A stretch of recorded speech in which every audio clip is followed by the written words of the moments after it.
Bismillahirrahmanirrahim. Assalamualaikum warahmatullahi wabarakatuh.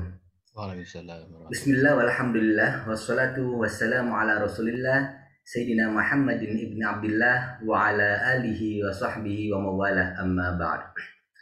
Pertama-tama marilah kita panjatkan bersama-sama puja dan puji syukur kehadirat Allah Subhanahu wa taala biqauli alhamdulillahirabbil alamin, karena dengan segala nikmat, karunia, hidayah dan inayahnya kita semua senantiasa diberi kesehatan sehingga bisa bersama-sama hadir dan berkumpul pada Zoom webinar kelima Dompet Al-Quran di sore hari ini.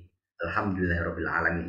Kedua kalinya salawat dan salam tak lupa kita haturkan kepada beliau, baginda Nabi besar Muhammad sallallahu alaihi wasallam, dengan segala perjuangan yang beliau tunjukkan, yang beliau contohkan kepada kita, sehingga kita pada detik kali ini saluran daripada sahabat-sahabat beliau, tabiin, dan sampai kepada para ulama-ulama di Indonesia khususnya, kita semua bisa menikmati daripada indahnya Islam, iman, dan ihsan dalam diri kita. Semoga senantiasa seperti ini hingga akhir hayat. Ya Allah biha, ya Allah biha, ya Allah bi husnul khatimah. Dan semoga kelak di hari akhir kita akan mendapatkan syafaat dari beliau. Amin ya rabbal alamin.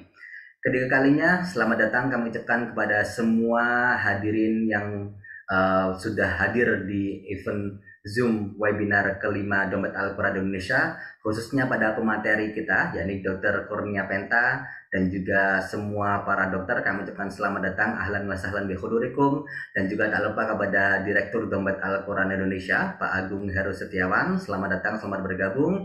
Baik, kami selaku MC atau host pada sore hari ini, izinkan saya untuk membacakan daripada susunan acara pada sore hari ini. Yang pertama yakni pembukaan, dilanjutkan acara yang kedua yakni sambutan, dan acara yang ketiga yakni langsung kepada pemateri acara inti kita, yakni webinar seri kelima dengan tema atau topik manfaat puasa bagi kesehatan. Kemudian dilanjutkan kepada acara yang keempat yakni diskusi dan tanya jawab, dan terakhir yakni closing atau penutupan. Baik Bapak Ibu semuanya, para dokter dan semua hadirin yang telah hadir pada webinar kelima Dompet Al-Quran Indonesia, mari kita bersama-sama membuka agenda pada sore hari ini, agenda webinar pada sore hari ini dengan bacaan Al-Fatihah. Semoga apa yang kita kaji, apa yang kita pelajari, apa yang kita diskusikan pada momen sore hari ini mendapatkan berkat dan diridhoi oleh Allah Subhanahu wa taala. Dan juga bagi peserta yang mungkin ada yang agamanya lain, silakan bisa berdoa menurut keyakinannya masing-masing. Berdoa, kita mulai bersama-sama.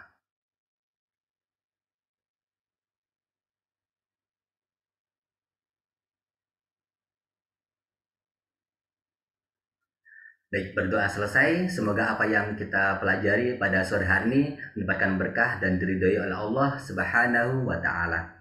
Baik, Bapak Ibu sekalian, kita langsung menuju kepada agenda kita pada sore hari ini, yakni webinar yang akan disampaikan oleh beliau. Namun sebelumnya di sini kami infokan sekali lagi, bagi Bapak Ibu sekalian yang ingin mengajukan pertanyaan bisa langsung nanti chat di Zoom di Deki Host selaku saya sebagai host. Nanti insya Allah pertanyaan-pertanyaan yang disampaikan akan langsung dijawab oleh beliau pada sesi sore hari ini.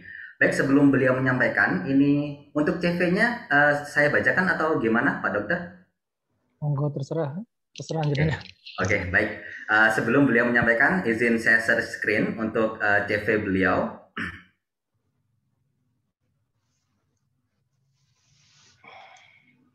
Ya, sudah kelihatan semuanya di sana. Beliau adalah Dr. Kurnia Penta Seputra, urologis konsultan in onco-urology. Address atau alamat beliau yakni Jalan Lembah Dieng, Blok G1 nomor 1 Malang, kode pos 65151, mobile phone 628 1944 995539. Email beliau penta732.000@yahoo.com, nt.fk@ub.ac.id.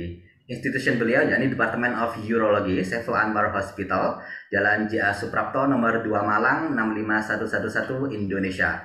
Phone fax 0341 333 030. Education beliau adalah Medical Doctor Airlangga University Surabaya, Urologi yakni Airlangga University Surabaya, International Training Course on Invasive Bladder Cancer, Mansoura University Mesir, Fellowship Urologic Laparoscopic Bindan Hospital Vietnam. Kemudian professional accomplishment dari beliau yakni Head of Urology Residency Program, Faculty of Medicine Brawijaya University pada tahun 2020 sampai 2025. Kemudian Medical Staff of Department Urology Saiful Anwar Hospital Malang yakni pada 2009 sampai sekarang. Kemudian Lecturer Staff Medical School of Brawijaya University 2009 sampai sekarang. Medical Staff of Department Urology Bintang Amin Yusada Lampung 2007 sampai 2009, Lecturer Staff Medical School of Malahayati University Lampung 2007 sampai 2009. Yang terakhir yakni organization beliau yakni Member of Indonesian Medical Association atau ID, nomor membership 94415. Kemudian Member of Indonesian Urological Association IAUI, nomor membership 0153, Member of Societe Internationale de Urologie yakni SIO, kemudian Membership of Urology Association of Asia UAA, nomor membership 1701239. Baik, itu tadi profil daripada beliau dalam biodata beliau, institusi, education, professional accomplishment, dan organization. Baik, Bapak Ibu semuanya, peserta webinar kelima, mari kita sambut bersama-sama beliau dalam webinar kelima kali ini akan membahas tentang topik manfaat puasa bagi kesehatan. Kepada beliau, Dr. Kurnia Penta, waktu dan tempat kami persilahkan. Terima kasih, Saudara MC. Saya boleh share screen? Oke, sudah saya setting multiple. Pak Dokter, silakan.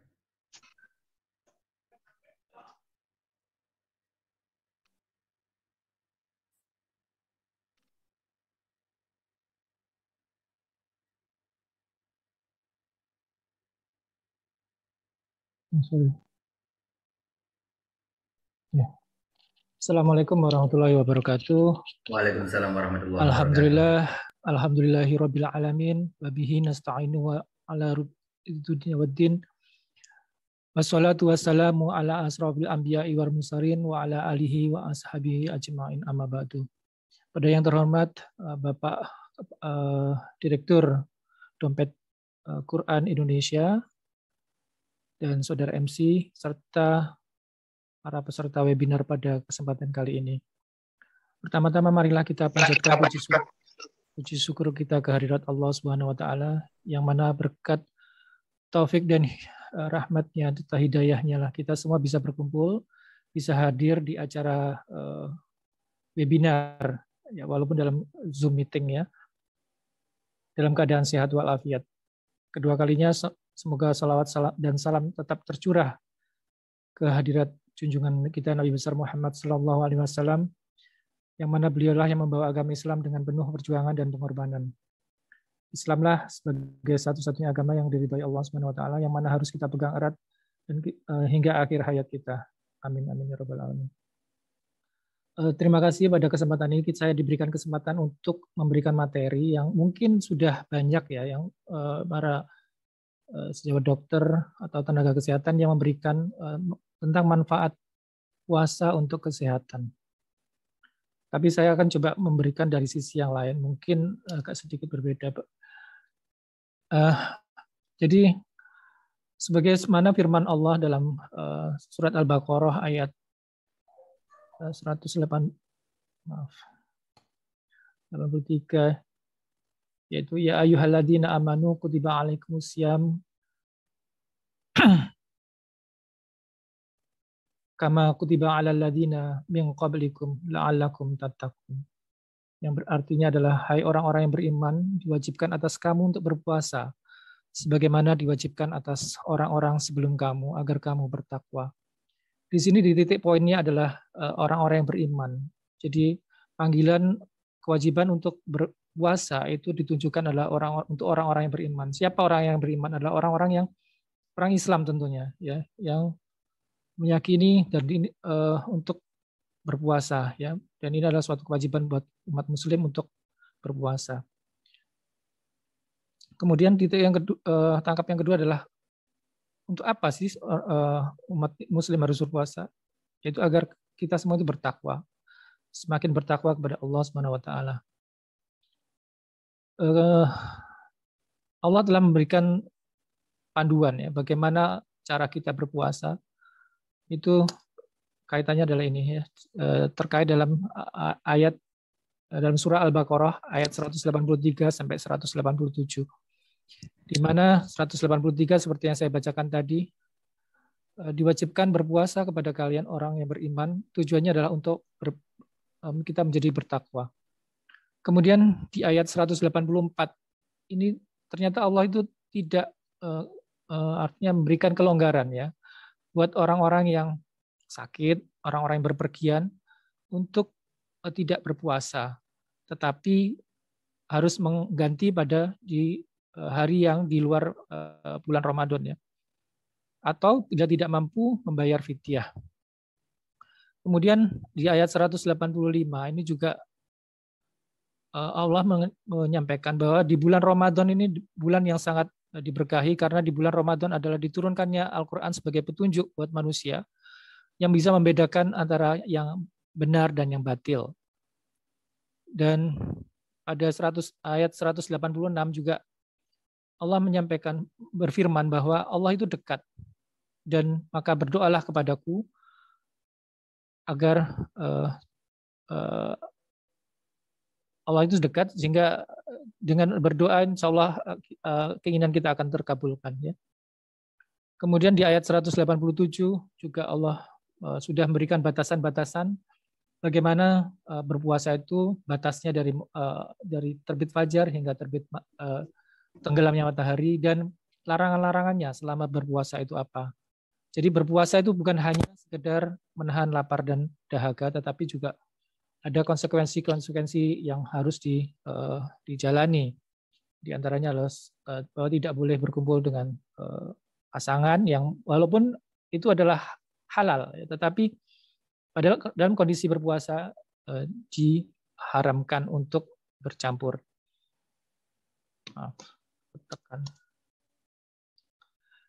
Kemudian kita lihat di sini bahwa orang berpuasa itu sebenarnya sejarahnya sudah lama sekali, bahwa seluruh agama itu mengajarkan untuk berpuasa. Mungkin di antara serta di sini ada yang non-Muslim, itu juga diajarkan untuk berpuasa. Dan ternyata seorang Plato, yaitu seorang filosof ya, yang dari abad kesekian, itu sudah mengatakan bahwa saya berpuasa supaya badan saya kuat dan memiliki mental yang sehat, ya. Dan Allah sendiri dalam Qur'annya tadi sudah di dalam Quran Al-Baqarah ayat 184, ini bukan 185. Berpuasalah agar kamu itu berpuasa itu adalah untuk kebaikan kamu dan untuk orang-orang yang mengerti. Di sini saya melihat mengkaji bahwa untuk orang-orang yang mengerti di sini adalah memberikan kesempatan kepada kita untuk mencari, menggali lebih jauh apa faedah dari puasa itu sendiri. Dan perlu diketahui juga bahwa puasa itu 1%, hanya 1% lah yang hanya untuk menahan makan dan minum. Sementara 99%-nya adalah membawa kita, jiwa dan rohani kita untuk lebih dekat kepada Allah Subhanahu wa taala. Supaya kita pada akhirnya seperti tujuannya tadi adalah untuk menjadi bertakwa, ya. Nah, kaitannya dengan kesehatan. Bahwa kesehatan manusia itu terdiri pada fisik dan psikis, ya. Dan seperti kita ketahui bahwa sehat, apa itu sehat? Yaitu kalau berdasarkan WHO, sehat adalah suatu kondisi yang terdiri dari kompleks, ya, complete physical, mental, dan social well-being. Jadi harus komplit ya, antara kesehatan mental, kesehatan fisik itu harus dan sosial, ya, harus harus tercukupi semua atau terlengkapi semua. Jadi kalau fisiknya sehat tetapi mentalnya tidak sehat juga tidak dikatakan sebagai orang yang sehat. Kita sekarang coba melihat bahwa aspek kesehatan mental, efek dari atau manfaat dari puasa. Ya. Ini adalah sebuah hasil dari penelitian oleh CDC ya antara tahun 2013 dan 2016 di Amerika. Didapatkan pada populasi dewasa ya, laki-laki perempuan usia 20 tahun ke atas itu didapatkan 8,1% orang Amerika itu memiliki cenderungan depresi. Apa itu depresi? Yaitu suatu kondisi di mana dia merasa tertekan ya. Awalnya mungkin dari kecemasan. Cemas itu sebenarnya suatu proses yang alami ya. Saya mau presentasi juga otomatis pasti cemas ya. Apakah saya sudah siap untuk presentasi? Apakah apa yang saya sampaikan ini nanti tersampaikan atau tidak, itu pasti akan menimbulkan kecemasan. Dan kecemasan itu normal, fisiologis ya. Tetapi bila kecemasan itu sangat berlebih, pada akhirnya akan jatuh dalam kondisi depresi. Disampaikan juga oleh CDC bahwa wanita itu lebih mudah mengalami depresi dibandingkan pria. Dikatakan 10,4% itu lebih rentan dibandingkan pada pria, yaitu hanya sekitar 5,5%. Dan 80% orang dengan depresi itu akan berimbas kepada pekerjaan, kehidupan rumah tangga, dan kehidupan sosialnya. Nah, sekarang kita coba melihat bagaimana sih sebenarnya studi-studi yang ada di beberapa jurnal ya yang ilmiah ya, efek dari puasa Ramadan ya untuk kesehatan fisik dan mental itu banyak sekali sebenarnya. Tapi saya coba mengetengahkan beberapa ya, bahwa ternyata dari penelitian tersebut untuk aspek emosi ya, bahwa selama puasa kita diajarkan untuk mengendalikan diri dan menahan emosi. Dan makanya pada saat berpuasa itu adalah saat yang tepat untuk merecharge ya rohani kita, lebih dekat kepada Allah ya. Sehingga pada akhir Ramadan, kita keluar dari Ramadan itu sisa-sisa ya, bukan sisa-sisa, bahwa spirit Ramadan itu bisa terbawa untuk periode-periode bulan-bulan berikutnya. Sehingga akan menstimulasi pikiran positif dan meningkatkan kebahagiaan dan optimisme dalam kehidupan. Ini adalah studi yang lain ya, pada sebuah di Iran ya. Ini adalah studi yang dilakukan oleh Abdul Reza Ilavan ya, beserta temannya ya, dipublish tahun 2018. Dia melakukan studi meta-analisa ini ya. Jadi meta-analisa adalah suatu studi yang level of evidence atau tingkat kepercayaan dalam sebuah publikasi itu tertinggi dari sebuah publikasi ya, ilmiah.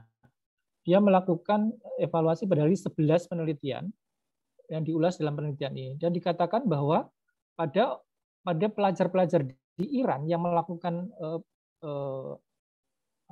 puasa Ramadan itu kesehatan mental mereka itu juga meningkat ya, dan mengurangi stres, kecemasan, dan depresi. Dan tingkat keagamaan yang kuat dari seorang itu akan membuat orang itu menjadi tahan terhadap stres, gangguan psikologis, serta mengurangi resiko terkena gangguan psikologis. Ini juga lagi sebuah penelitian ya. Ada sebuah penelitian di kalau nggak salah di Jordan ya, oleh Ali ya, publikasi tahun 2018 ya. Impact dari puasa dilihat dari psikologi ya pada murid-murid Muslim yang baru lulus ya. Ditemukan di sini bahwa yang dievaluasi apa saja ya. Jadi bagaimana hubungan relationship-nya, kemudian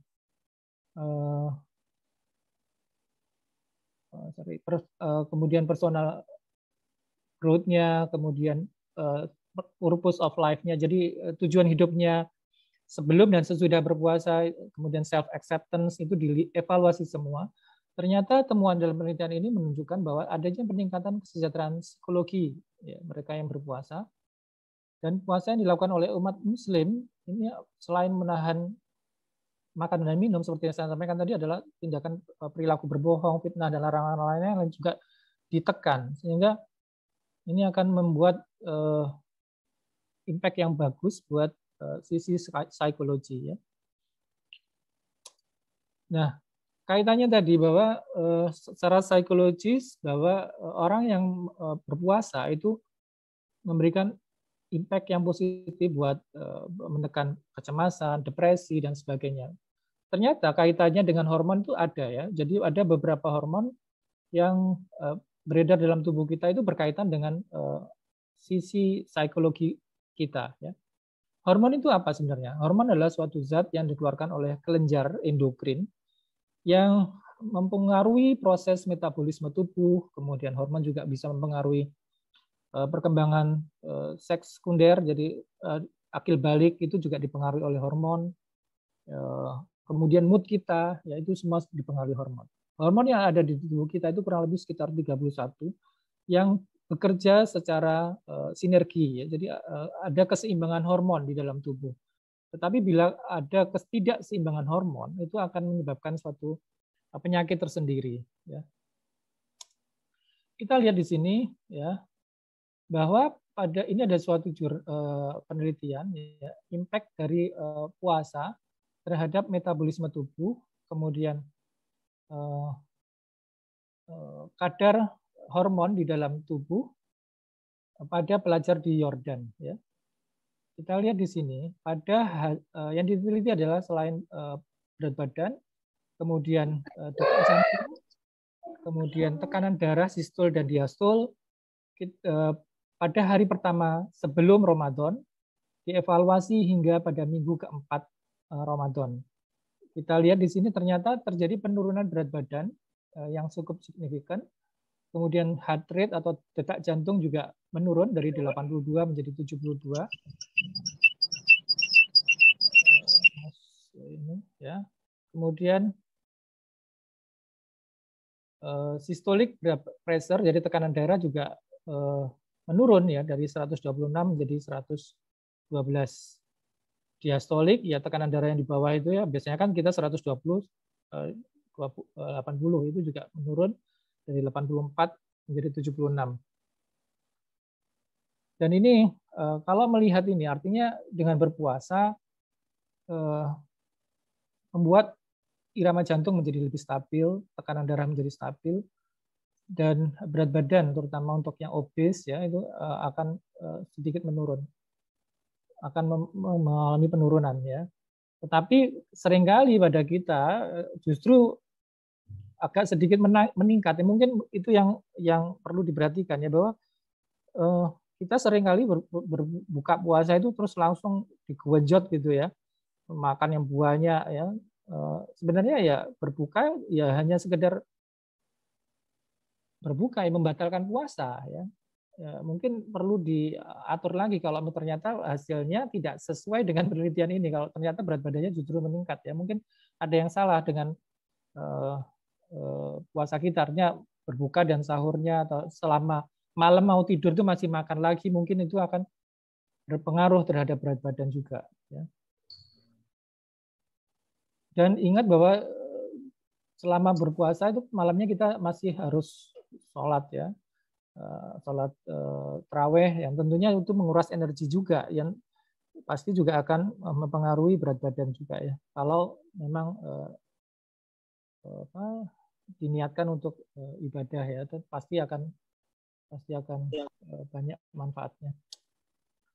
Penelitian yang lain di sini, penelitian yang sama maksud saya, kita lihat kadar glukose ya, kadar gula dalam darah. Ya, pada hari pertama sampai pada minggu keempat Ramadan itu juga menurun ya. Juga total kolesterol ya juga menurun. Kemudian trigliserid juga menurun. Tetapi di sini kita lihat itu kolesterol HDL yaitu kolesterol yang baik yang akan membawa kolesterol dari darah menuju ke jaringan disimpan untuk ke tempat penyimpanan itu meningkat. Artinya dengan puasa memberikan efek yang positif, ya. Kemudian kita lihat juga bagaimana dengan hormon, ya. Di sini kita lihat ada testosteron, yaitu suatu hormon laki-laki yang banyak diproduksi di testis dan di kelenjar suprarenal. Testosteron ini adalah berfungsi untuk menstimulus, ya, gairah, ya, gairah seksual, kemudian ataupun juga mood, ya, moodnya, mood bekerja, juga kadang-kadang emosi juga dipengaruhi oleh testosteron. Dan testosteron ini fluktuatif sekali, dia akan meningkat di pagi hari dan menurun di siang dan menjelang malam, itu mulai turun. Ya. Kita lihat di sini testosteron itu turun, ya. Dan perlu diketahui bahwa testosteron ini adalah suatu hormon yang berpengaruh terhadap pembesaran kelenjar prostat. Jadi testosteron yang paparan testosteron dan ketidakseimbangan antara hormon testosteron ini dengan hormon estrogen itu akan menyebabkan pembesaran prostat. Di sini kita lihat dengan efek puasa ternyata kadar testosteron menurun yang bisa kita korelasikan, ya, di sini dengan kesehatan prostat, ya. Dengan berpuasa maka harapannya ya paparan testosteron ke prostat menjadi berkurang sehingga pembesaran prostat menjadi terhambat. Kemudian hormon yang lain di sini kita lihat adalah FSH, follicle stimulating hormone, kemudian luteinizing hormone. Ini meningkat. Ini menarik sekali menurut saya. Kenapa? Karena begitu seorang perempuan terutama, ya, fungsi dari luteinizing hormone ini adalah untuk memicu timbulnya ovulasi. Jadi meningkatkan kesuburan. Jadi kita bisa melihat di sini ternyata hormon LH ini meningkat. Memberikan dampak positif untuk meningkatkan tingkat kesuburan seorang wanita. Dan ini sangat bagus sekali. Makanya kalau, ya mohon maaf, kalau merencanakan untuk memiliki anak, mungkin lebih baik pada saat berpuasa Ramadan. Karena pada saat-saat ini gampang sekali mudah timbulnya ovulasi, ya, memudahkan untuk timbulnya ovulasi. Nah, sehingga bisa ditarik kesimpulan di sini mungkin dengan berpuasa itu memberikan efek yang baik buat metabolisme tubuh, ya. Orang-orang yang mungkin ada gangguan metabolisme tubuhnya, misalnya orang dengan diabetes, dan mungkin ada gangguan reproduksi, mungkin bisa untuk sebagai salah satu terapi tambahan, ya, untuk memperbaiki proses reproduksinya. Nah, menginjak tadi, ya, seperti yang di awal disampaikan bahwa berpuasa itu menekan depresi, kemudian kecemasan juga bisa ditekan. Kita lihat di sini, ini penelitian Loretta PhD, ya, seorang dokter di luar, ya. Kebanyakan peneliti ini adalah kebanyakan non-Muslim, ya, tapi ternyata banyak sekali ilmu-ilmu yang berkaitan, yang bermanfaat untuk kita, ya. Ini membuka peluang sebenarnya untuk peneliti-peneliti Muslim, ya, untuk membuka artinya banyak sekali ladang-ladang penelitian di puasa ini, ya. Dan sebenarnya peneliti-peneliti Muslim pada masa yang dahulu juga sangat-sangat jaya, ya. Ibnu Sina salah satunya, ya. Nah, kita lihat di sini bahwa banyak sekali hormon, ini adalah hormon-hormon dopamin, serotonin, oksitosin, dan endorfin. Ini adalah hormon-hormon yang membuat seseorang itu menjadi happy. Ini adalah, dia melakukan penelitian, Loretta ini, pada kondisi orang happy, kemudian dia mengevaluasi kadar hormon ini. Ternyata pada saat dia mengalami happy, itu endorfin, oksitosin, serotonin, dopamin itu meningkat. Dan ini ditangkap oleh guru saya, ya, Prof. Kuswarini, ya, dan almarhum Prof. Rasad Indra dan Prof. Sumarno melakukan penelitian efek dari puasa Ramadan terhadap kadar endorfin, yaitu hormon kebahagiaan, ya, hormon anti stres dan hormon penghilang nyeri, ya, atau pengurang nyeri. Ya. Kita lihat di sini sebelum Ramadan kadarnya seperti ini, ya, tidak terlalu tinggi. Pada hari ke-7 ini sudah terjadi peningkatan, ya. Ya, pada ini yang biru ini adalah di serum di dalam darah, ya. Dan mencapai puncaknya pada hari ke-21 atau minggu ketiga. Semakin hari semakin meningkat, ya, kadar endorfinnya. Artinya apa? Berpuasa itu membuat kita bahagia, ya. Dan kita lihat di sini juga trennya di sel mononuklear, ya. Apa itu sel mononuklear? Adalah suatu sel yang fungsinya adalah untuk proteksi tubuh kita. Dia kalau ada zat asing atau infeksi, dia akan menyerang, ya. Makrofag ini juga proteksi awal, ya. Apabila kita ada infeksi yang masuk ke tubuh kita, makrofag yang akan mencaplok protein asing tersebut, baik itu virus ataupun bakteri, sehingga dia akan meningkatkan kerjanya. Dengan berpuasa, otomatis imunitas tubuh akan meningkat. Dan kita lihat di sini bahwa endorfin adalah hormon penangkal stres juga. Jadi wajar sekali bila dikatakan di awal tadi, sesuai dengan penelitian sebelumnya, bahwa dengan berpuasa itu bisa menangkal stres atau menurunkan kecemasan seseorang. Dan ini yang menarik juga, bahwa endorfin ini sendiri adalah hormon penghilang nyeri. Jadi sangat baik sekali untuk orang-orang yang mengalami chronic pain atau nyeri yang kronis, ya, bisa karena misalnya artritis atau low back pain atau nyeri pada pinggang karena orang Jawa mengatakan kecetit atau apa ya, HNP ya, bahasa kedokterannya. Itu mungkin bisa dibantu dengan cara berpuasa, karena hormon endorfin ini akan meningkat sehingga rasa nyeri pun akan sedikit berkurang atau mungkin jauh akan berkurang, ya. Nah, bicara mengenai stres, hormon apa yang berperan pada stres? Di sini adalah kortisol.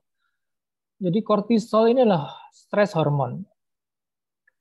Kenapa? Karena pada kondisi tubuh mengalami stres itu bukan hanya stres pikiran, ya. Stres itu bisa karena jejas, karena trauma, atau ada suatu benda asing.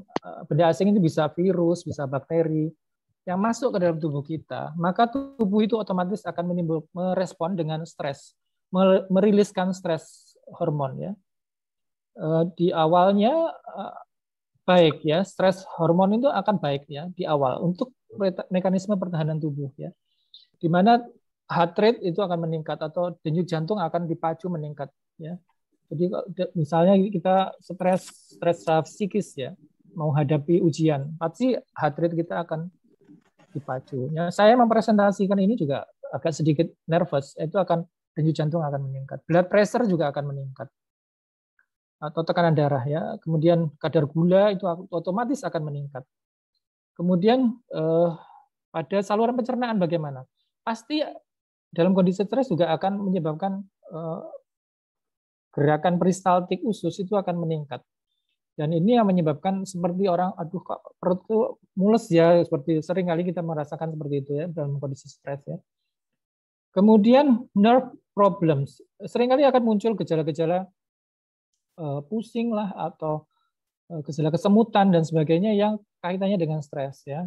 Kecemasan otomatis. Nah, yang tidak kalah pentingnya di sini kita lihat bahwa bila kortisol ini terlalu berlebih, ya, stresnya berlebih, justru pada awal mungkin akan memacu, tujuannya baik, tetapi bila berlebih akan melemahkan sistem imun, ya.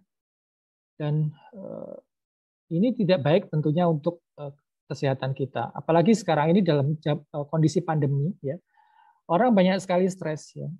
Beberapa saat yang lalu ada penelitian yang dikeluarkan oleh bagian psikiatri dari RSSA yang kemarin sempat disampaikan di khutbah Jumat, ya, di RS Saiful Anwar, ya, bahwa tingkat kecemasan orang yang mengalami COVID-19 yang dirawat itu sangat tinggi, sekitar 63% itu mengalami stres yang berlebih, dan itu justru akan menyebabkan kondisi makin drop, ya. Jadi bila kita menghadapi ya naudzubillah min dzalik, jangan sampai kalau ada sakit COVID dan sebagainya, sebaiknya harus dihindarkan stres itu, kita buat rileks ya, pasrah, tawakal kepada Allah Subhanahu wa taala. Insya Allah dengan bantuan doa, bantuan obat ya, vitamin dan sebagainya, insya Allah akan imunitas tubuh kita akan semakin meningkat dan kita bisa sembuh ya dari COVID. Nah, kita lihat di sini dari sebuah systematic review kadar kortisol pada orang yang berpuasa. Ini kita lihat di sini trennya, semakin lama orang berpuasa maka semakin menurun kadar kortisolnya. Ya. Jadi ternyata memang betul, jadi orang yang berpuasa itu akan menurunkan kadar kortisol, yaitu kadar hormon stres. Ya. Nah, sekarang saya melihat dari sisi bidang keilmuan saya tentang prostat, yaitu bagaimana kondisi prostat ya pada saat orang berpuasa. Apa sih prostat? Prostat itu adalah suatu kelenjar seks sekunder, artinya bukan primer ya, bukan seperti testis gitu. Dia berfungsi membantu untuk proses reproduksi pada pria ya. Jadi kelenjar prostat itu ada pada pria, tidak ada pada wanita ya. Dan berfungsi adalah untuk membuat encer dari sperm atau ejakulat. Jadi ejakulat atau cairan yang dikeluarkan oleh testis pada awalnya itu sangat kental. Dan ini membuat si benih atau spermatozoa itu sulit untuk bergerak. Tetapi dengan dikeluarkannya cairan prostat yang ini akan menyebabkan si benih ini bisa bergerak bebas sehingga bergerak bisa lebih cepat ya. Selain dibantu juga oleh kelenjar dari vesikula seminalis ya.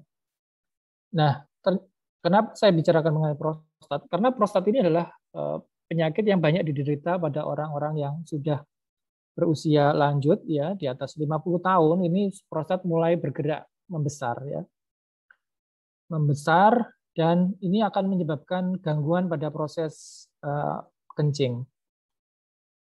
Prostat ini dipengaruhi oleh seperti yang saya sampaikan tadi, dipengaruhi oleh hormon, salah satunya adalah testosteron dan terutama dihidrotestosteron. Dan testosteron yang memapar prostat terus-menerus itu akan menyebabkan prostat itu bertambah besar dan menyebabkan penyempitan pada lumen saluran kencing yang mendesak saluran kencingnya. Nah, kita pengen melihat bagaimana sih kondisi prostat pada saat orang berpuasa. Ya, sebelum meminjak ke sana ya efek dari puasa, kita lihat di sini dulu gejala orang yang mengalami gejala penyakit prostat itu akan menderita LUTS, yaitu lower urinary tract symptoms. Itu suatu kumpulan gejala yang menggambarkan keluhan storage atau penampungan, kemudian voiding atau proses kencing, dan osmicturation atau menetes di akhir kencing yang dihubungkan dengan seseorang pada saat berkemih. Nah, bila ada gejala LUTS itu ini ya diantaranya ya, jadi gangguan aliran urin saat BAK tidak banter, tidak bisa mencapai ke toilet kalau posisi berdiri ya, jadi hanya netes dan harus ngeden ya, sehingga proses kencingnya lama ya. Kemudian menetes di akhir kencing sehingga seringkali ngompol ya. Dan frekuensi kencing malam harinya menjadi lebih sering ya. Terbangun lebih dari 1 kali ya. Dan ini sangat mengganggu bapak-bapak yang sudah mengalami gejala ini ya. Gejala prostat. Dan pancaran urinnya menjadi lemah dan seringkali ada urgensi atau keinginan kencing yang sangat kuat untuk ke toilet ya, yang tidak bisa ditahan ya, sampai berlari-lari sampai dan seringkali ngompol ya. Nah, apabila ada gejala LUTS ini biasanya kita lakukan pemeriksaan ini ya. Jadi kita suruh mixi ya di suatu alat, namanya ini alat uroflowmetri. nanti akan keluar pola grafik seperti ini yang akan bisa mengukur kecepatan kencing maksimalnya berapa ya, dan lama waktu kencingnya berapa. Ini kita bisa evaluasi, bahkan sampai volume kencingnya itu bisa terukur ya. Kemudian juga ada namanya ini. Nah, masuk ke efek dari puasa ya. Jadi ini adalah IPSS. IPSS adalah suatu kuesioner yang diisi oleh pasien biasanya ya. Ini ada 7 pertanyaan yang terdiri, masing-masing pertanyaan ini ada poinnya, yaitu 0 sampai 5. Dan ini diisi oleh pasien sendiri. Nah, ini angkanya menghasilkan ini skornya 1 sampai 7 itu gejala ringan, 8 sampai 19 itu moderate, dan yang berat itu 20 sampai 35. Dan ini akan berimbas pada kira-kira mau diapakan si pasien ini ya. Kita lihat di sini efek dari puasa ya pada gejala-gejala LUTS ini dari IPSS. Kita lihat di sini pada IPSS sebelum puasa itu 7,7, berarti dia ringan ya. Ternyata selama puasa itu dia meningkat 11,3. Nanti saya terangkan kenapa kok bisa terjadi peningkatan. Tetapi efek positifnya di sini lihat bahwa setelah Ramadan itu IPSS menurun menjadi 5,8, gejala jadi lebih ringan. Kita lihat di sini kenapa selama puasa IPSS skornya meningkat. Loh, berarti kan selama puasa menjadi lebih menjadi gejala prostat akan meningkat. Ya, memang bisa terjadi seperti ini. Kenapa? Karena kita ketahui bahwa kita minum pada saat berpuasa, boleh minum itu pada saat malam hari ya. Dan ternyata ada pertanyaan di IPSS skor ini adalah kencing malam hari. Otomatis kalau kita minum banyak di malam hari ya otomatis kebangun kencing pada orang yang sudah mengalami gejala prostat ini pasti akan semakin meningkat. Jadi wajar kalau IPSS skor pada orang yang berpuasa Ramadan, pada orang BPH itu pasti akan meningkat. Tidak bisa dipungkiri karena memang konsumsi minum pada malam hari itu meningkat. Jadi wajar.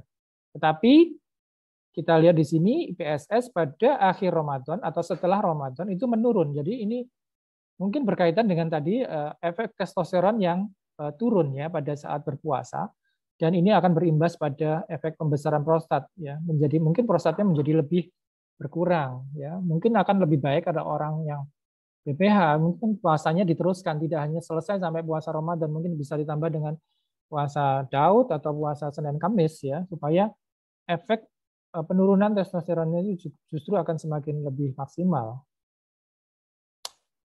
Nah, kaitannya dengan mungkin di antara kita ada yang berat badannya berlebih ya, bagaimana dengan efek penurunan berat badan ya? Nah, ini ada studi Matador study ya, dia head to head ya antara membandingkan antara intermittent fasting group. Jadi kita bisa menganalogikan bahwa intermittent fasting group itu adalah suatu puasa Ramadan ya.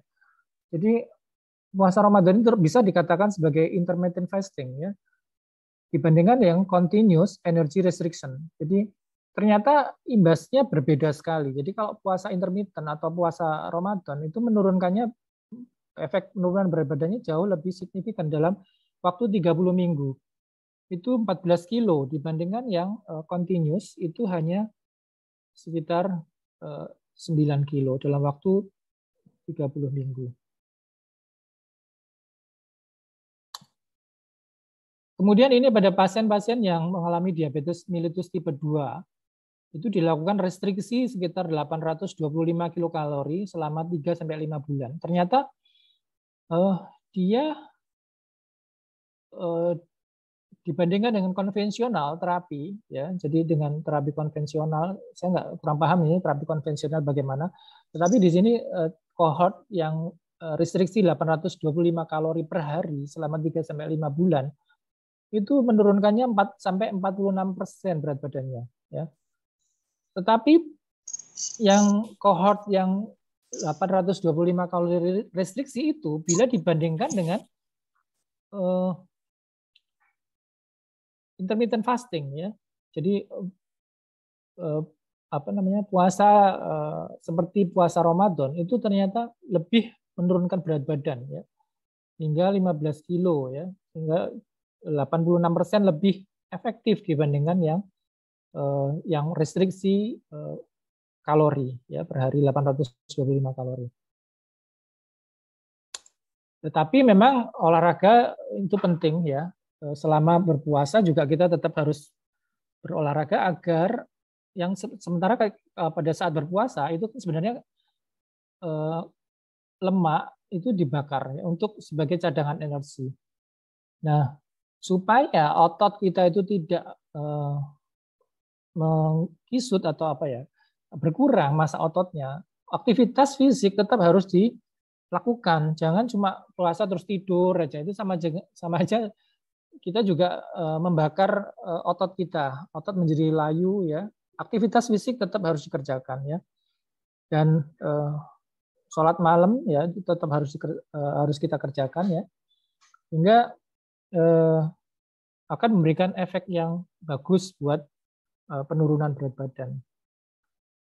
Kita lihat sekarang di sini bagaimana keuntungan berpuasa yang lainnya ya, untuk cancer kah atau untuk proses aging proses atau penuaannya.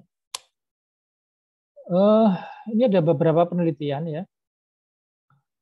Intermittent metabolic switching ya. Jadi ternyata dengan berpuasa Ramadan itu membuat otak kita, sel-sel otak itu menjadi bisa bekerja maksimal ya. Menjadikan otak bekerja maksimal sehingga membuat orang itu lebih kritis, lebih lebih bekerja. Sel otak itu menjadi lebih bekerja sehingga efek akhirnya adalah seorang itu menjadi lebih pintar ya, lebih kritis ya, dan perkembangan otak juga lebih bagus. Jadi sangat bagus untuk anak-anak ya yang dalam masa perkembangannya kalau dilatih berpuasa dari awal itu akan membantu perkembangan otaknya menjadi lebih maksimal ya. Dan orang-orang yang terkena penyakit stroke misalnya ya, bisa bila kondisi sudah akutnya sudah terlewati ya, itu mungkin bisa diajarkan untuk berpuasa ya, untuk memperbaiki sinaps ya dari saraf ya, sehingga harapannya akan terjadi perbaikan dari saraf ya, karena perbaikan saraf itu butuh waktu dan rasanya sulit ya kalau sudah sarafnya terkena, untuk pulih itu sangat sulit. Tetapi kalau dengan mukjizat Allah ya mungkin akan sedikit terbantu ya. Apalagi dengan berpuasa itu kan yang membedakan dengan diet ataupun yang intermittent fasting atau puasa yang diet intermittent ya, fasting itu bedanya adalah di niat ya. Kalau puasa Ramadan kalau kita niatkan adalah untuk supaya kita bertakwa kepada Allah ya. Ini akan memberikan efek ya. Jadi kalau niat kita kuat ya untuk berpuasa, rasa lapar itu rasanya kok nggak ada ya. Kenapa? Karena kalau niat kita yang kuat itu hipotalamus adalah suatu area di otak yang bisa mengeluarkan hormon ya yang bisa menekan rasa lapar, dan itu sudah ada penelitian tersendiri ya, bahwa dengan niat yang kuat ya seseorang itu bisa untuk mencapai cita-citanya ya. Kalau niatnya kuat sekali ya, insya Allah dengan doa juga, dengan usaha yang kuat juga akan bisa tercapai. Demikian juga orang berpuasa, niat yang kuat ini juga akan menghilangkan rasa dahaga dan lapar ya. Kemudian kita lihat di sini dari penelitian yang lain, yaitu dalam sebuah penelitian pada tikus ya, diberikan seperti dimodifikasi seperti berpuasa ya. Juga pada jamur ya, itu kita lihat di sini pada jamur yang dilakukan periodic fasting ya, ternyata stress resistennya juga meningkat dan harapan hidup jamur itu menjadi lebih lebih lama hidupnya. Ya. Jamurnya ini bukan jamur merang itu bukan ya, tapi ini yeast yang jamur yang dilihat di bawah mikroskop.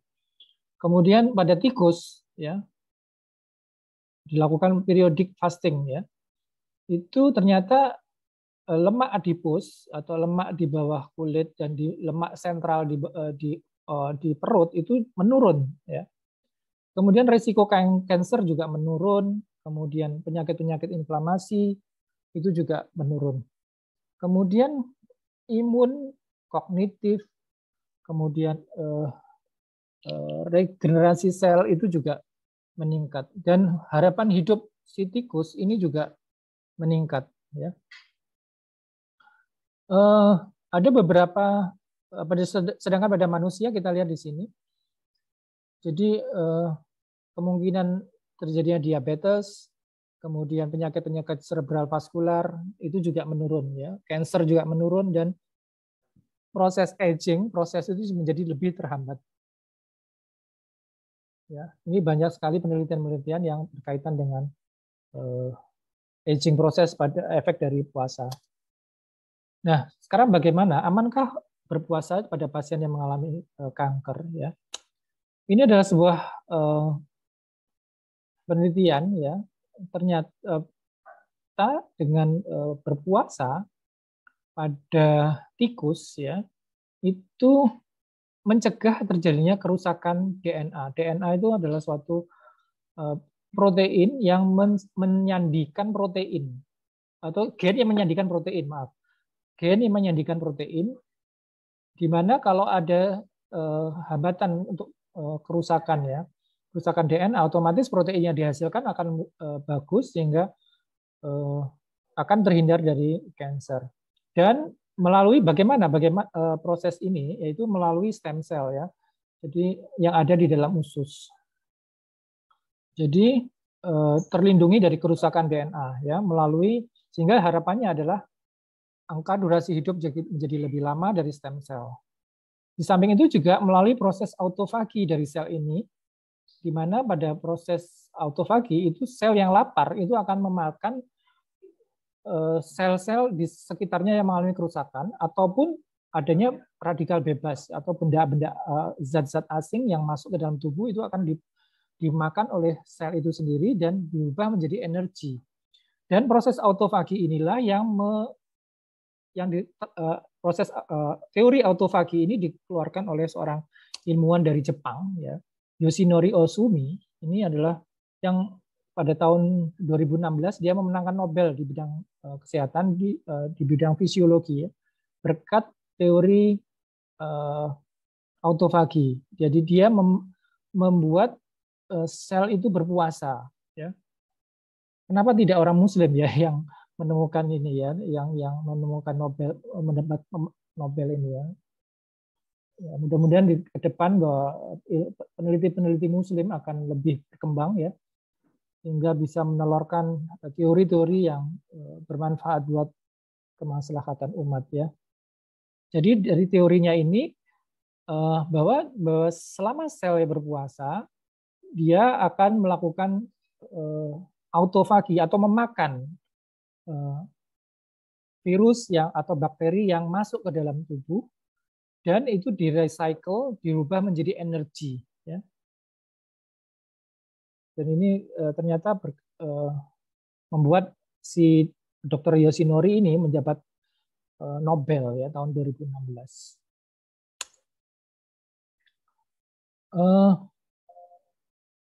Ini penelitian lain oleh Laura ya, bahwa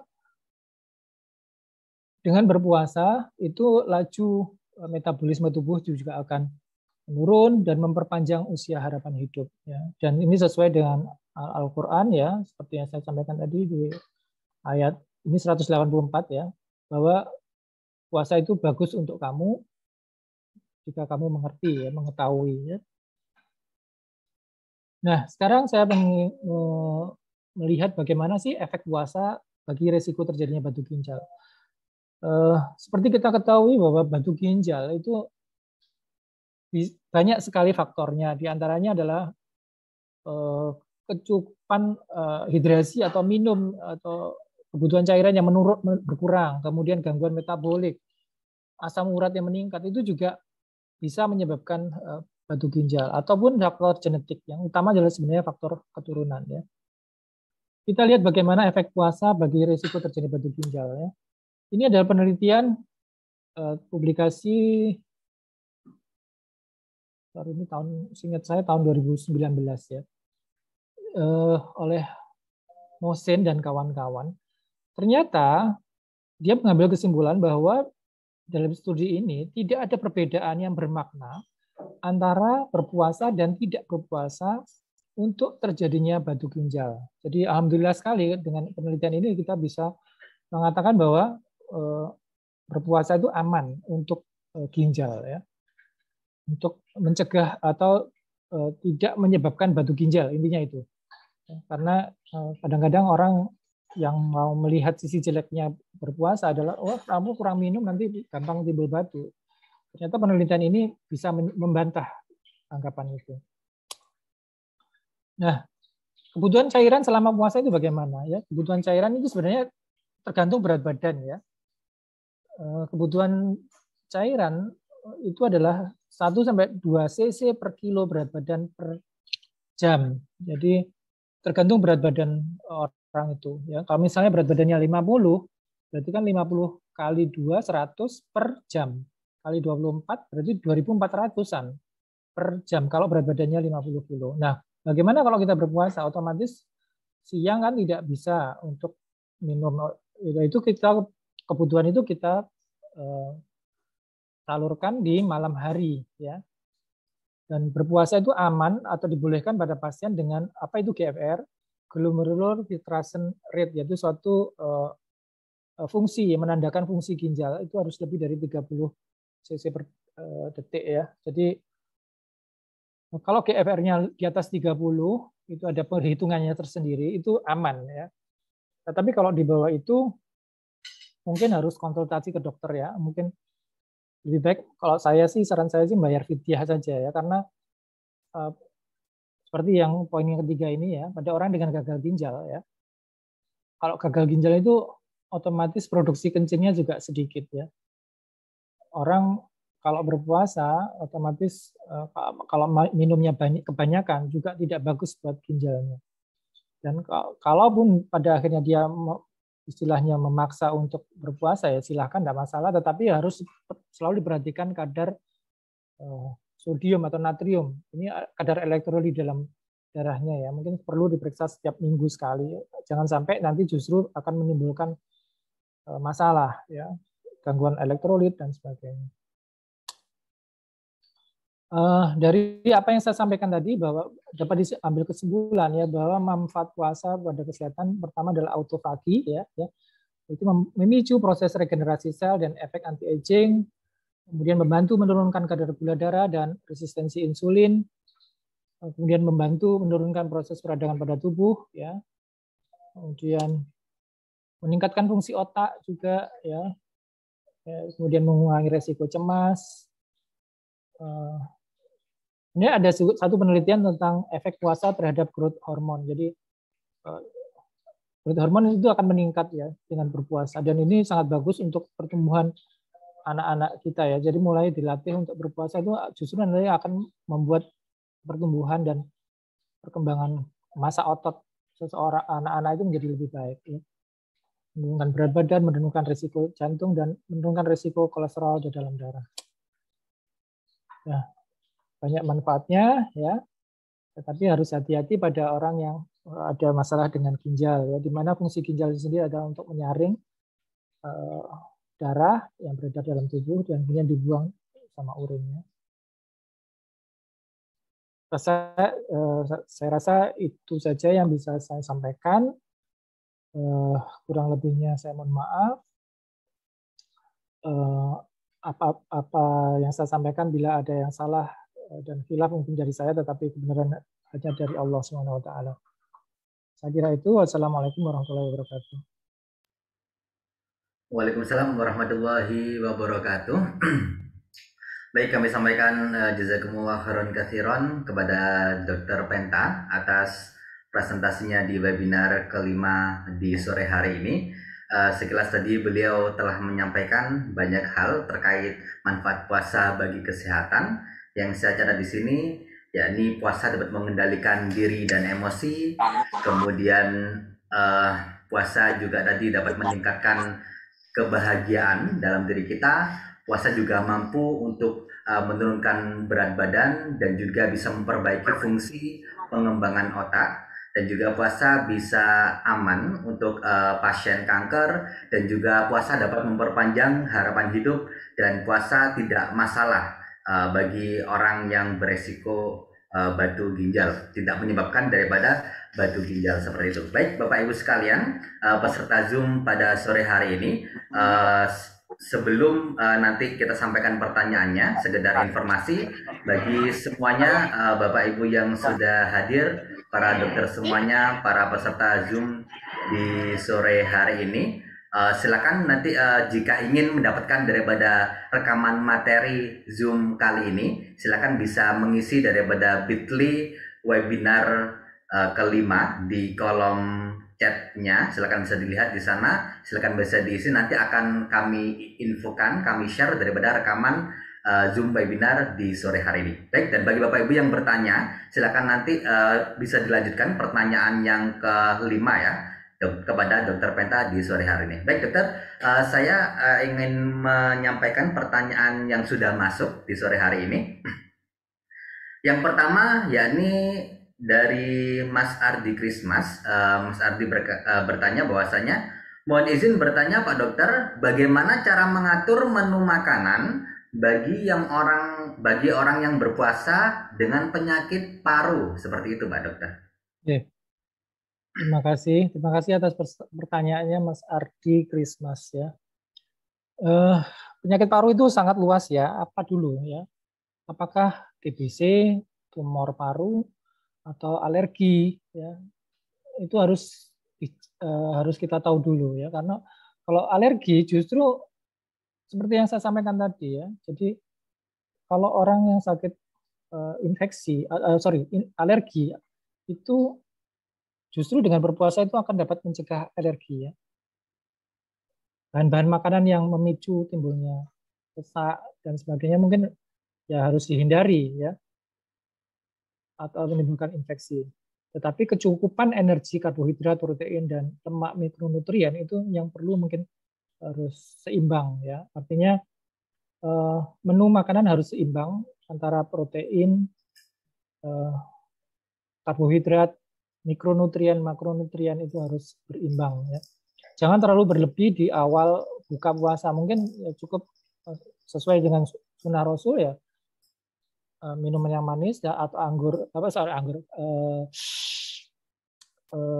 kurma ya, yang manis ya, 1 atau 3 ya, sekedar untuk membatalkan. Kemudian kita sholat ya, baru makan agak berat ya, seperti itu. Jangan sampai nanti waktu kalau makan berat dulu kemudian sholat maghrib akan begah perutnya ya, justru nggak nyaman, nggak sehat justru, seperti itu.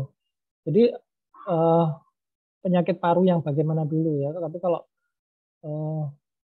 infeksi alergi mungkin justru dengan berpuasa ini akan membuat tubuh menjadi lebih kuat terhadap alergen, dan ya kalau alergi ya memang harus hindari makanan-makanan yang menyebabkan alergi ya.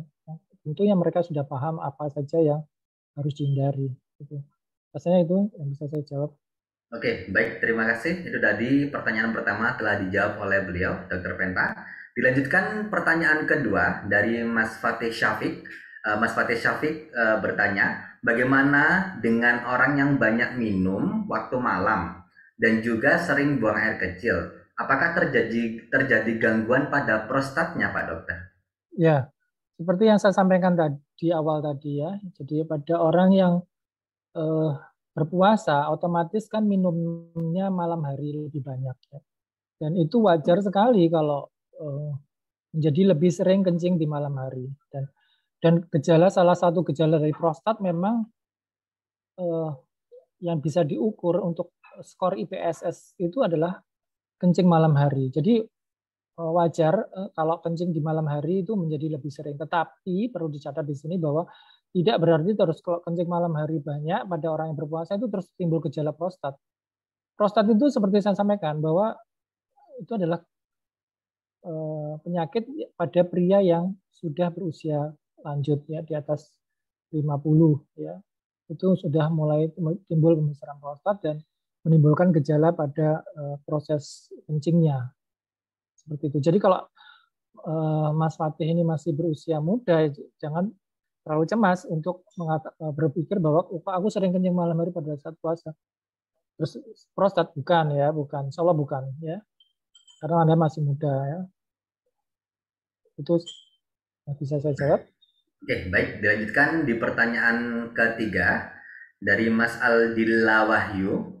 Mas Aldila bertanya, Assalamualaikum dokter, izin bertanya, kapankah waktu yang baik untuk melakukan olahraga pada saat puasa? Apakah sore hari saat menjelang berbuka atau malam hari setelah berbuka? Mengingat kita kekurangan cairan selama berpuasa. Terima kasih. Baik, terima kasih. Pertanyaannya ini lumayan sulit untuk dijawab ya. Gini, jadi memang pada saat berpuasa kita kekurangan cairan ya, kekurangan cairan. Dan pertanyaannya kapan sebaiknya kita berolahraga? Ya. Saran saya bisa dua-duanya. Jadi menjelang kita berbuka itu kita olahraga yang ringan-ringan saja ya, artinya yang tidak terlalu diforsir karena pada kondisi kita sudah dehidrasi ya kekurangan cairan, jangan sampai justru nanti kita akan semakin dehidrasi ya pada saat berbuka puasa ya.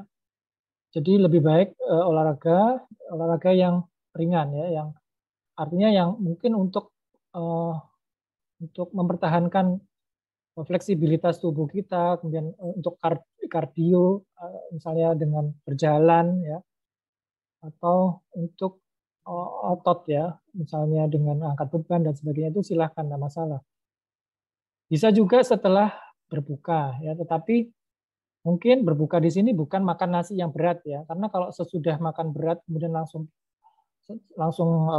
olahraga itu juga nggak bagus, karena konsentrasi darah itu pada saat kita makan itu kan terakumulasi atau terkumpul pada usus ya. Begitu kita melakukan aktivitas yang berat ya, otomatis pencernaan akan terganggu dan itu sangat tidak dianjurkan ya. Jadi lebih baik kalaupun sesudah berbuka monggo nggak masalah, tetapi mungkin berbukanya jangan makanan yang berat, sekedar minum atau makanan yang manis saja seperti kurma ya, baru aktivitas olahraga, tetapi jangan lupa sholat tarawih ya.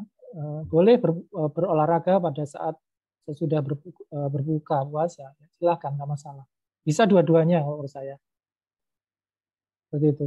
Oke, baik, sudah dijawab pertanyaannya dari Mas Aldila Wahyu tadi.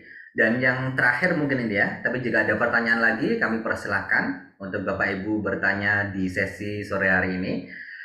Dari Mas Ardi Krismas lagi ini Pak Dokter, pertanyaan keempat, bagaimana merawat ginjal dengan baik bagi penderita penyakit paru yang mana si penderita ini harus minum obat rutin setiap waktu dalam kurun waktu yang cukup lama, seperti itu.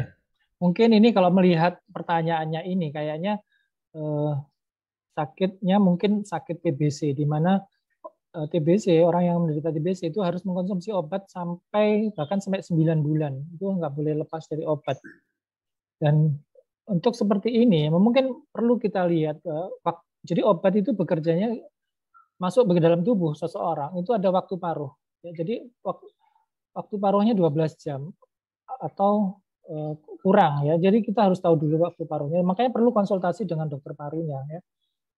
Mungkin bisa dikonsumsi dua kali sehari ya. Jadi sebelum sahur dan sesudah sahur, sesudah buka ya. Jadi atau pada saat sesudah buka ya. Kadang-kadang obat itu juga harus dilihat. Obat itu dipengaruhi oleh makanan atau tidak. Jadi sangat perlu konsultasi dengan dokter ya. Jenis obat yang diminum itu apa? Ya, terus terang saya tidak terlalu paham untuk obat-obat paru ya, yang obat TBC itu half life-nya atau waktu paruhnya itu berapa sih? Apakah bisa dibagi 12 jam? Lebih baik berkonsultasi dengan dokter paru. Ya, karena erat kaitannya dengan efektivitas obat ya. Kalau kita asal minum obat aja ternyata nanti waktu paruhnya nggak sampai 12 jam misalnya, mungkin ya tidak efektif obat itu bekerja gitu. Begitu. Oke, baik. Ada dua lagi ya, Dokter Penta. Kami lanjutin pertanyaannya. Pertanyaan kelima dari adik kelas Dokter Penta, yakni Dokter Gute. Dokter Gute bertanya, Assalamualaikum warahmatullahi wabarakatuh. Bagaimana memberikan saran yang benar pada orang yang berpenyakit ginjal, di mana perlu cukup asupan cairan, tapi di saat dia dilarang puasa, dia makin stres karena ingin tetap berpuasa pada saat Ramadan. Dari Pak Dokter Gute. Terima kasih. Ya, Assalamualaikum Dokter Gute.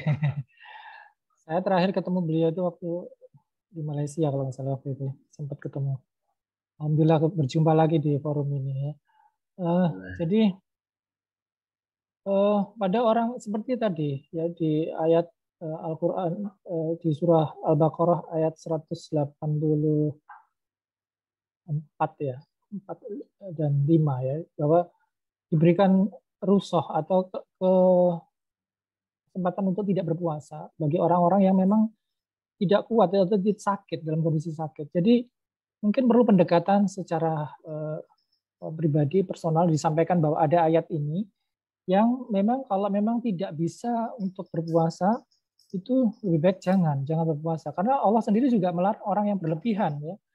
Jadi kalau memang sudah ada keleluasaan untuk tidak berpuasa, ya kenapa kita harus memaksakan diri ya. Jadi lebih baik kita ikutin anjuran Allah ya, firman Allah bahwa kita bisa untuk tidak berpuasa pada orang-orang yang sakit ya, yang dimana orang seperti orang gagal ginjal itu ya.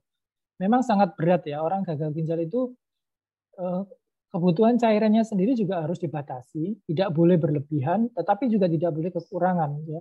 Jadi harus benar-benar imbang, dan apa yang diminum itu harus seimbang dengan apa yang keluar, baik itu urin ataupun feses atau kotoran ya. Itu semua harus dibalance istilahnya gitu. Jadi kalau terlalu banyak minum otomatis juga tidak bagus ya, bisa menyebabkan edema paru dan bengkak di paru-parunya, kemudian asites atau penumpukan cairan di dalam rongga perut ya, itu juga menyebabkan masalah di kemudian hari. Maka lebih baik kalau memang anjuran dokter pun tidak menyarankan untuk berpuasa ya, lebih baik diturutin, mungkin perlu disampaikan dengan pendekatan yang khusus, pendekatan dengan firman Allah ya, itu seperti itu.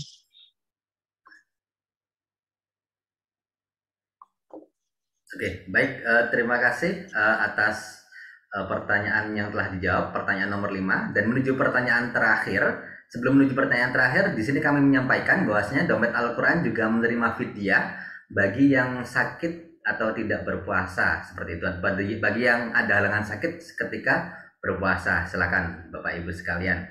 Jika ada yang ingin menyalurkan fidyahnya, Dompet Al-Quran siap untuk menerima daripada fidyah Bapak Ibu sekalian. Baik, yang terakhir di sini ada dari Pak Abu. Pak Abu, pertanyaan terakhir, ya ini mohon izin bertanya, apa makanan dan minuman yang baik, sehat, dan pas untuk berbuka puasa saat perut kosong, Pak Dokter?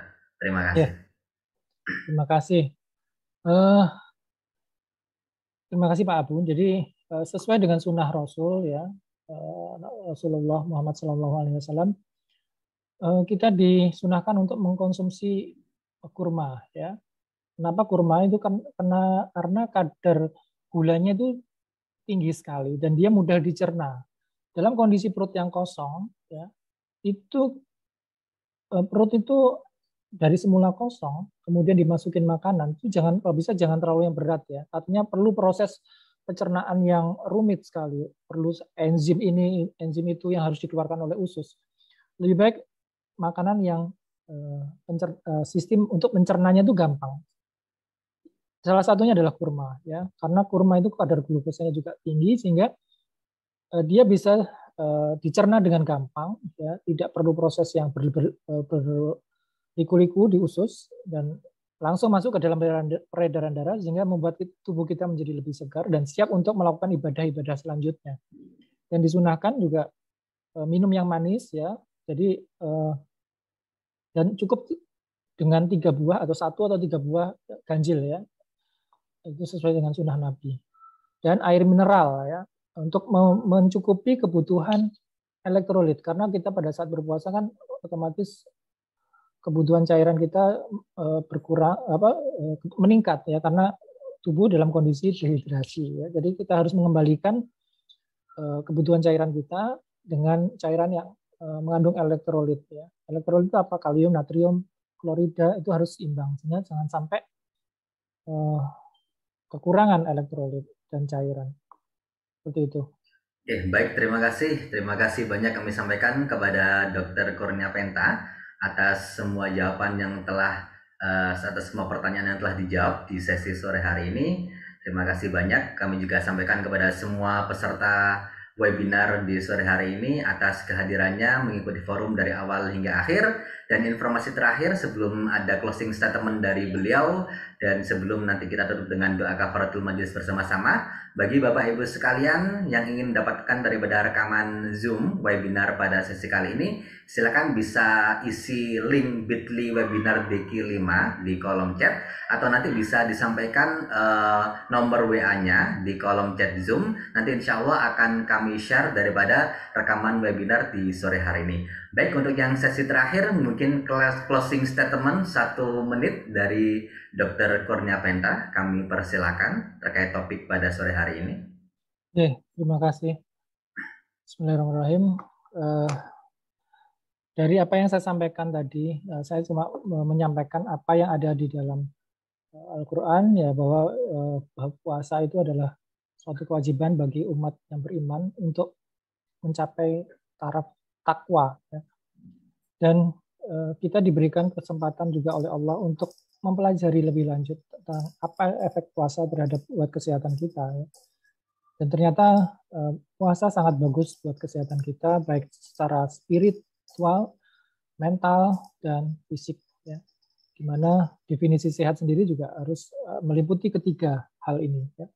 Jadi kalau dengan berpuasa harapannya akan membuat tubuh menjadi lebih sehat, fisik, psikis, spiritual, ya, dan membuat manusia menjadi lebih produktif, ya, harapannya menjadi lebih produktif, terhindar dari stres dan kecemasan, apalagi pada saat pandemi seperti ini, ya, di mana semua orang mengalami kecemasan, ya. Kecemasan pertama, kecemasan tertular, kecemasan tentang ekonomi, ya, karena banyak orang yang mengalami PHK, ya, otomatis beban hidup semakin berat di masa-masa pandemi ini. Mudah-mudahan kita semua bisa keluar dari masa pandemi ini dan selalu sehat walafiat, ya, tidak kurang suatu apa, sehingga bisa melakukan aktivitas ke depan yang lebih baik dan bisa keluar dari masa pandemi ini segera selesai, ya, dan kita bisa beribadah selama bulan Ramadan ini dengan lancar dan mendapatkan manfaat yang baik-baiknya. Rasanya itu aja. Baik, amin, amin ya rabbal alamin. Semoga apa yang disampaikan oleh Dr. Penta bermanfaat bagi kita, bisa kita aplikasikan dalam puasa yang menjelang pertengahan ini hingga akhir, dan semoga apa yang disampaikan oleh Dr. Penta tadi bisa menginspirasi kita bahwasanya puasa itu menyehatkan. Baik, terima kasih kami sampaikan kepada Dr. Penta dan semua Bapak Ibu, dokter semuanya yang sudah hadir dalam webinar kelima Zoom Dompet Al-Quran pada sore hari ini. Akhirnya kami selaku host pada agenda kali ini, kami tutup bersama-sama dengan bacaan Alhamdulillahirrabbilalamin dan doa bersama-sama kafaratul majlis. Subhanakallahumma bihamdika asyhadu an la ilaha illa anta astaghfiruka wa atubu ilaik. Kami ucapkan terima kasih, jazakumullah khairan katsir. Apabila ada salah kata di awal hingga akhir, kami selaku moderator atau host meminta maaf yang sebesar-besarnya. Ihdinas siratal mustaqim, nasrun minallahi wa fathun qarib. Wassalamualaikum warahmatullahi wabarakatuh. Waalaikumsalam warahmatullahi wabarakatuh. Terima kasih Dr. Penta. Ya, sama-sama, Pak. Ya. Terima kasih Dr. Penta. Terima kasih ya, Dok. Sama-sama. Terima kasih semuanya. Selamat berbuka. Terima kasih dokter. Yeah. Salam Pak. Izin pamit. Assalamualaikum. Oke, monggo Oke, dokter. Waalaikumsalam. Monggo. Baik, bagi Bapak Ibu semuanya, peserta Zoom, jika ingin mendapatkan daripada rekaman sore hari ini, silakan bisa mencantumkan nama dan nomor WA-nya. Insya Allah akan kami kirim daripada record Zoom di sore hari ini kepada Bapak Ibu sekalian yang sudah hadir. Kami ucapkan terima kasih banyak pada semuanya yang telah berpartisipasi dalam webinar Zoom kali ini. Bisa sampaikan nama dan format nomor WA-nya, insya Allah akan kami kirim daripada ilmu di sore hari ini. Dan PPT-nya insya Allah juga akan bisa kami sampaikan juga agar menambah keberkahan dan kebermanfaatan kita, agar kita sebagai umat Islam teredukasi betul dengan puasa itu menyehatkan seperti itu. Karena tadi banyak manfaat dari puasa yang disampaikan oleh beliau, dan itu tidak cuma disampaikan ya, itu ternyata ada dalam base ilmiah, secara ilmiawi gitu ya, disampaikan tentang puasa itu seperti apa dan manfaat-manfaatnya dalam kacamata kesehatan. Baik, silakan bisa disampaikan untuk nomor telepon dan namanya. Insya Allah akan kami kirim rekod Zoom-nya dan materinya yang disampaikan oleh Dr. Penta tadi. Baik, dan untuk materi Ustadz Kiai Farid yang kemarin juga akan kami sampaikan juga kepada partisipan yang sudah hadir di webinar yang kemarin. Insya Allah akan kami sampaikan maksimal Senin atau Selasa ya untuk yang Kiai Farid, dan untuk yang Dr. Penta juga insya Allah akan kami sampaikan sesuai dengan nomor yang tertera, nomor WA yang tertera di kolom chat Zoom-nya. Dan kami ucapkan dari Dompet Al-Quran selamat berbuka puasa, selamat siap-siap untuk menunaikan buka puasa di sore hari ini. Semoga puasanya Bapak Ibu sekalian berkah, sehat selalu, dan selalu diridhoi oleh Allah Subhanahu wa Ta'ala. Dikuatkan hingga kelak di puasa akhir sampai menuju kepada hari raya Idul Fitri insya Allah. Baik, terima kasih. Kami sampaikan kepada Pak Hari, Mas Adila Wahyu, dan juga Pak Abu Abida dan Mbak Dian Sari atas nomor teleponnya dan WA-nya. Insya Allah akan kami kirim rekaman-rekaman Zoom, khususnya rekaman Zoom pada sore hari ini. Kurang lebih tadi ada 54 peserta yang sudah hadir. Kami sampaikan terima kasih, jazakumullah khairan katsir, kepada yang sudah bergabung dalam webinar Zoom di sore hari ini. Dan insya Allah jika ada event webinar yang lainnya akan kami share informasinya via nomor WA juga, dan insya Allah akan bermanfaat untuk semuanya, khususnya buat para peserta webinar di sore hari ini. Dan Dompet Al-Quran Indonesia senantiasa siap membersamai selalu Bapak Ibu semuanya, berkontribusi maksimal dalam pemberdayaan daripada kaum yatim duafa dan mustahikin zakat. Insya Allah akan kami bersama-sama memberdayakan mereka dengan support daripada Bapak Ibu sekalian. Dan untuk lebih lengkap info tentang Dompet Al-Quran bisa kunjungi dompetalquran.com atau dompetalquran.co.id. Di sana ada info lengkap terkait apa-apa yang telah kita kerjakan, apa-apa yang telah kita berdayakan, donasi-donasi dari para donatur, para muhsinin yang insya Allah akan kita salurkan dengan amanah dan profesional di Dompet Al-Quran Indonesia.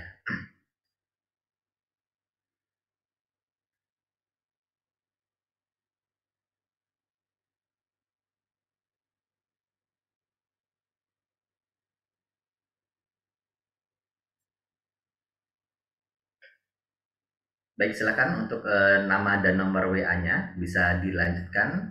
Insya Allah akan kami kirim daripada rekaman ke webinar 5 oleh Dr. Penta di sore hari ini kepada Bapak Ibu sekalian yang telah mencatatkan daripada nomor WA-nya di kolom chat Zoom-nya.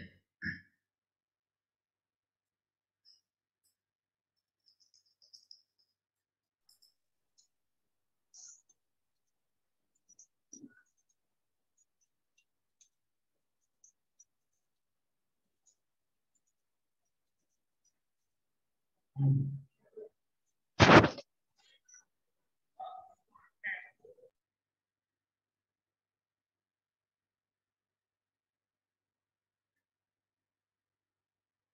syukur kasiron kepada Pak Abu dan Pak Gute, Dr. Gute. Kami ucapkan terima kasih atas partisipasinya. Insya Allah akan kami email. Silakan bagi peserta yang sudah mengisi untuk izin live Zoom, bisa langsung siap-siap untuk berbuka puasa. Menjelang waktu buka puasa yang semakin mendekat, kami persilakan. Silakan bisa diisi dulu nomor WA dan namanya, nanti akan kami share daripada rekaman di sore hari ini. Dan bagi yang sudah share, silakan bisa untuk undur diri dari Zoom meeting di sore hari ini.